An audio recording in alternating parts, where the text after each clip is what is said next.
question is that the grievance be noted, and I'll call the member for Canberra. Thank you, Deputy Speaker. And I rise this evening in this grievance debate to talk about the current state of our national conversation here in Australia and the fact that it seems to be broken at the moment. To talk about social cohesion and the tone of the debate at the moment in Australia, in this place and in the community. From the outset, I want to put on the record again, my support for people to protest, to express their views to their representatives and to participate in our democracy. Because without protest, without views being expressed openly, we lose what makes our system of government so special. When we disagree respectfully, when we contest each other's ideas, that's when the best decisions are made in the interests of Australians. But at the moment, I fear that we are losing some of that. I fear that in recent months and years, anger is increasing, listening is declining, respect is evaporating, and too often the facts are not a key feature of discussion. It is reaching a point where debate, both in this chamber and outside of Parliament, is reduced to sound bites and clickbait. Genuine positions are twisted and misrepresented. Opposing views are becoming attacks on the very character of individuals who hold them. And political opponents are being presented as enemies. No one in this chamber are enemies of each other. It's my belief that everyone here genuinely is here because they want what's best for Australians, even if we disagree on how best to achieve that. In the last few days, we've seen the vandalising of war memorials here at the National War Memorial in my electorate. And I just want to condemn that in the absolute strongest terms, Deputy Speaker. These memorials, which I am so proud are in the electorate that I represent, they are there to honour the service and sacrifice of all Australians who have served, and they should be treated with the utmost respect, always. We've also seen in recent days a teenager arrested for plotting a terrorist attack against MPs. We have, of course, seen terrible, even today, vandalising and disruption at electorate offices. Of course, what happened to the member for McNamara's office, absolutely shocking, and that is just one example of many. And today, what has happened in the member for Will's office. And I think these sort of violent actions and disruptive actions, they do nothing to further the causes of the people that are claiming to represent those causes doing these things. And they do disrupt people's access to their local member as part of their democratic right to go and see their local member about issues that affect them, be it a Centrelink matter, NDIS, immigration. People are not feeling safe to go and do that. People's offices have been closed. And also our staff who, electoral staff are incredibly hard-working people who care about their communities, and they are being put in increasingly dangerous and distressing situations, and it needs to stop. Almost every MP has been labelled as a war criminal or a supporter of genocide.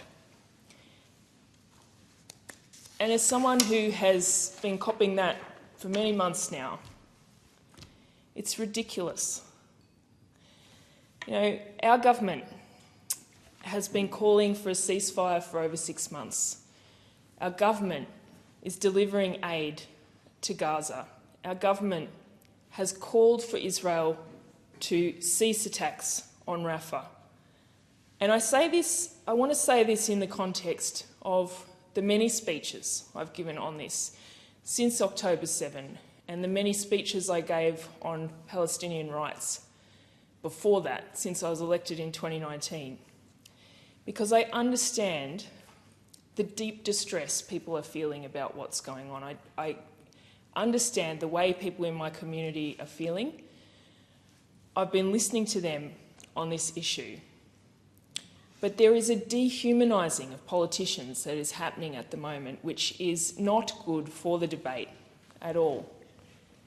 It is not helping people to be heard, and it is not encouraging people to want to be politicians, to represent their communities in this place, because it is becoming such an ugly game at the moment, with some really serious accusations being thrown around, and the temperature of debate is damaging our social cohesion in this country.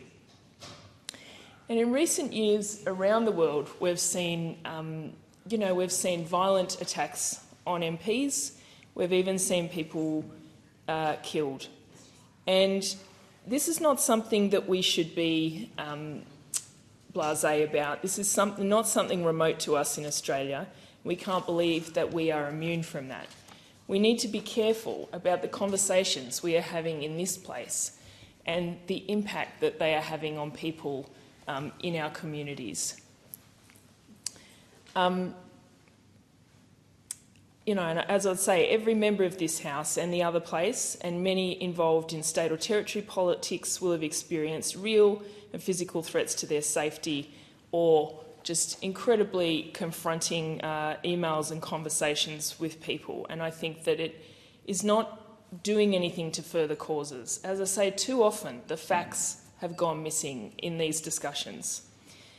And I just want to, as part of this, this being a grievance debate, I have been just reflecting on a few things, and I want to bring together a few reflections I've had. And one is about an amazing event that I had the great honour to MC on Sunday night, which was a fundraiser for one of our Labor candidates for the ACT Assembly seat of Murrumbidgee, Noor El Asadi, a wonderful candidate, an inspirational woman, and three of my amazing colleagues from the Federal Party, the Deputy Speaker, the member for Lingiari, the member for Holt, and also the member for Swan.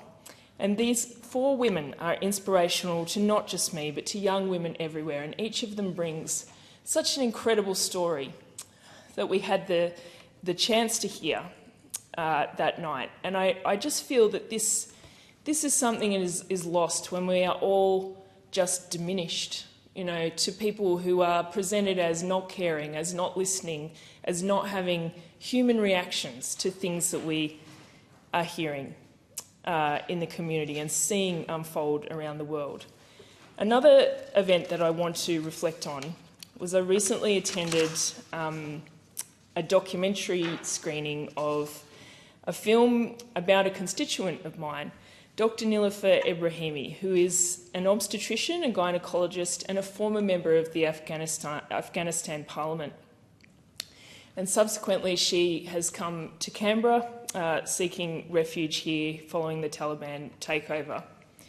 This documentary was one of the most moving things I have ever seen, and I honestly don't think there was people were just sitting there crying to watch her story, and also that of a journalist, Shakila Ibrahim Akel, who was a groundbreaking journalist in Afghanistan, because they were women and they were doing these things as women for the first time.